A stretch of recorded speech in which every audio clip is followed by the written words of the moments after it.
कक्षा 9वीं विषय हिंदी जैम शिक्षण संकुल की तरफ से आप सबका स्वागत है विद्यार्थी मित्रों।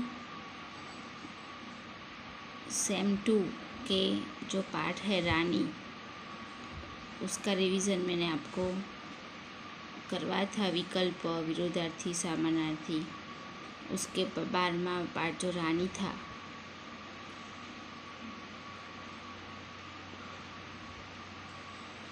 उसके बाद 13वां और 14वां जो पाठ है आपका 14 युवर में, वो आपके कोर्स में से निकल गया है। तो उसके बाद आता है दाज्यू 15वां। तो मैं आज आपको उसके विकल्प आपको करवाती हूँ, आप ध्यान से सुनिए। और आपको ये हिंदी की नोटबुक में लिखना भी है।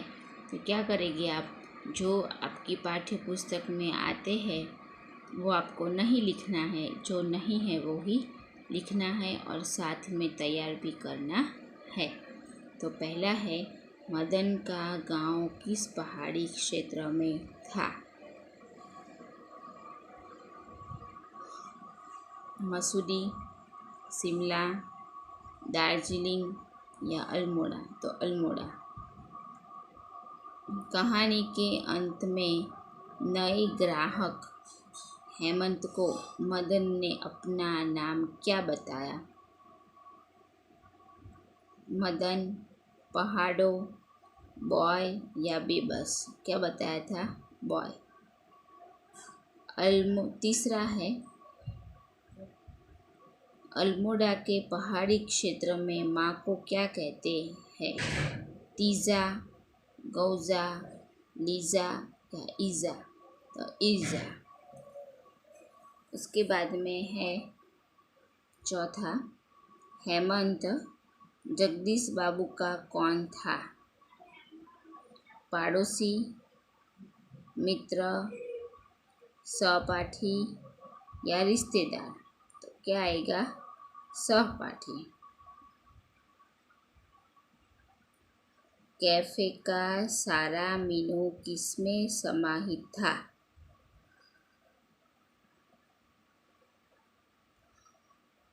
लड़के की कुर्ती में, लड़के की कुर्ती में, लड़के के मौन में, लड़के की मस्ती में या लड़के की आंखों में? तो लड़के के मौन में। चलो अब नया है, मदन को किसका भेद मालूम हो गया? देश और विदेश का, पहाड़ और मैदान का, मैदान और पठार का, पहाड़ और जिले का? तो पहाड़ और जिले का। चलो, मदन क्या बताने में संकोच कर रहा था? जिले का नाम, गांव का नाम, पिता का नाम या मोहल्ले का नाम? गांव का नाम। अपनत्व की पतली डोर की तेज धार के आगे न टिक सकी। क्रोध, प्रेम, अहम या अभिमान? तो अहम। जगदीश बाबू की आंखें किस पर झुकी रह गई?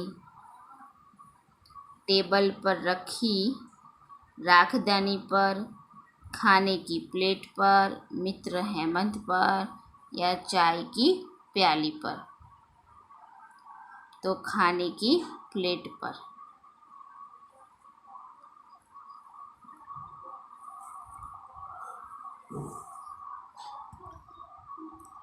मदन को जगदीश बाबू के रूप में किसकी छाया निकट जान पड़ी? चाचा की, बाबा की, दाजू या छोटे भाई की? तो दाजू यानी के बड़ा भाई। चलो, जगदीश बाबू का अकेलापन कैसे दूर हो गया? बचपन के साथी हेमंत के मिल जाने से, मदन के मिल जाने से, एक संबंधी के मिल जाने से या अपने भाई के मिल जाने से? मदन के मिल जाने से। दाजू का अर्थ क्या है? दादाजी, पिताजी, बड़ा भाई या चाचा, तो बड़ा भाई। लड़के के इसी मौन में जैसे फूल खिल उठे थे, कोई बांसुरी बज उठी थी, कि सारा मीनू समाया हुआ था या सारी उदासी प्रकट होती थी। सारा मीनू समाया हुआ था। चलो, दाजू शब्द की आवृत्ति पर जगदीश बाबू मन को चोट सी लगी। मध्यम वर्गीय संस्कार जाग उठे। अतीत का एक पृष्ठ खुल गया या भीतर का अहम जाग उठा। दाजू शब्द की आवृत्ति पर जगदीश बाबू के मध्यम वर्गीय संस्कार जाग उठे।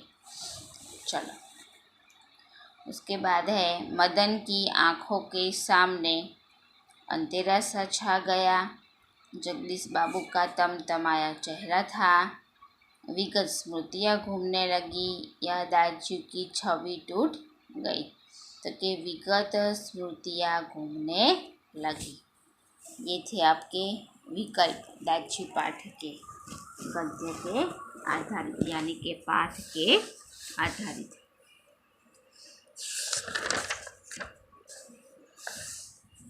चलो, उसके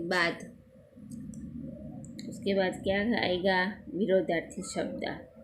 थोड़ा, बहुत, चंचल, तो क्या आएगा? सामने।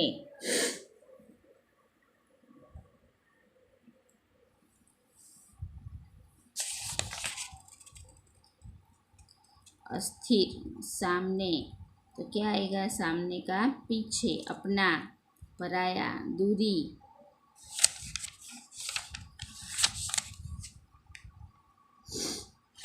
आगे, स्मृति, विस्मृति।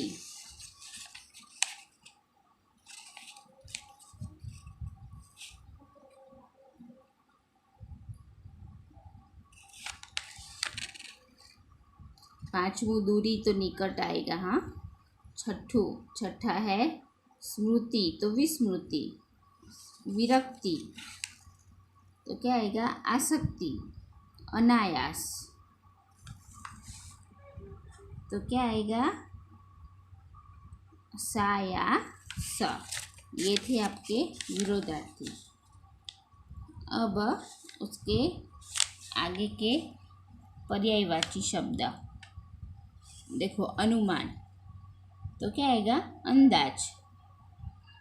निर्जन, तो सुनसान।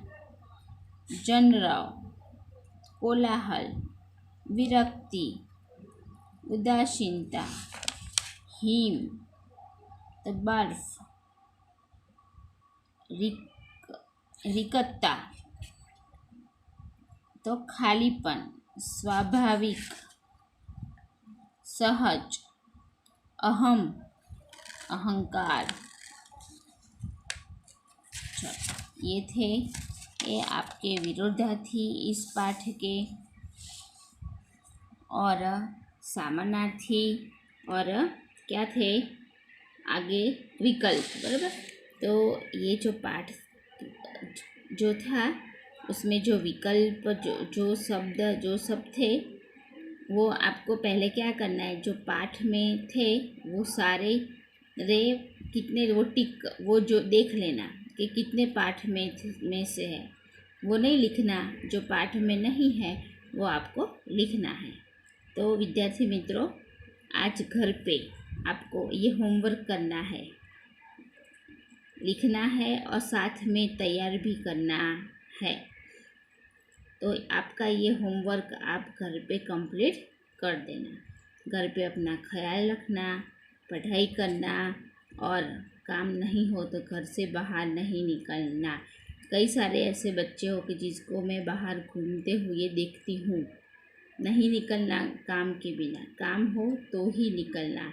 घर पे आपको स्कूल नहीं आना है तो और कुछ नहीं काम है, घर पे आपको काम तो कुछ होता नहीं है, सिर्फ पढ़ाई ही करनी होती है। तो करोगे ना पढ़ाई। हाँ, ध्यान से पढ़ाई करना, अपने घर में मम्मी पापा की हेल्प करना और अपना खुद का ख्याल रखना। Thank you.